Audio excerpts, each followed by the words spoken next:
just want to say that the day that that happened, that the kids were with me, and we was just having a normal day.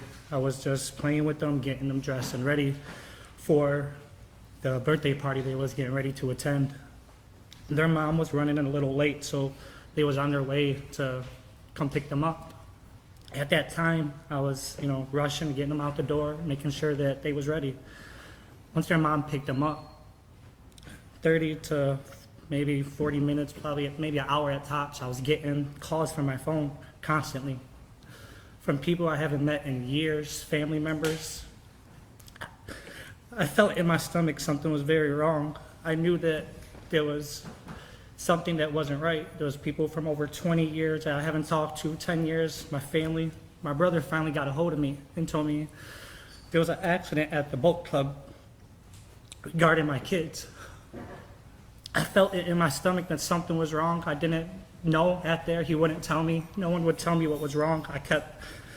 People kept writing me, get to this boat club, get to this boat club. When I ended up finally getting a hold of my brother and getting a ride there, I made it to the boat club. When I made it to the boat club, a lot of cops came up to me, rushing me, telling me that was I the father. I didn't even want to talk to any cops. I didn't want to see any cops. I just wanted to talk to my brother. I wanted to find out what happened. When I got to the crime scene, it was so hectic that it was chaos. I was seeing cars everywhere. I was seeing people everywhere. I finally went to my brother.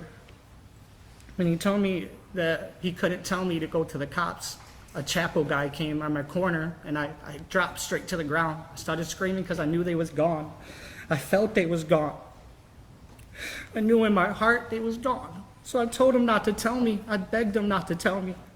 But they had to find out I was the dad of all three of them, and I told them their names, their ages, and what was I to them.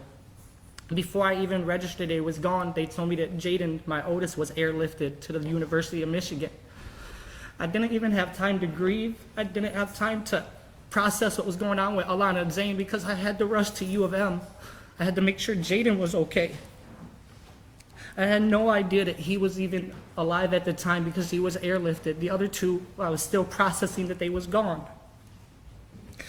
On my way to U of M, I kept praying that Jaden would be alive. Like he was all I had at that time. There was nothing else I was praying for but him to be okay.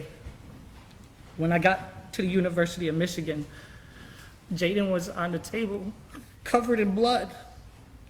He had 9 to 10 doctors all on him, trying to work on him, and his eyes seen me. And I kept telling him to fight. I kept telling him to keep fighting, and all he did was blink. He just kept blinking that he was okay. At that time, I stayed at the University of Michigan for 2 weeks. I never told Jaden his brother and sister were gone. I waited till he was out of the hospital fighting for his life because I knew if I told him, it would be very hard on him. He would rip wires out. He didn't understand. The whole 2 weeks, I would cry in the shower. I would cry away from him so he wouldn't know. I didn't want him knowing what happened. After he got out the hospital, we sat down with his mom and finally told him. He flipped out so bad. He cried so bad. We all three cried so bad. What you took from me, I will never, ever get back. My daughter was trying to be just like me playing basketball. She just celebrated her 8th birthday. Zane was about to be 5. Instead of celebrating his 5th birthday, we buried them. We buried them. You don't have no kids, so you don't know what this feels like. I go to their grave every other day, every day sometimes, because it's so close to my home.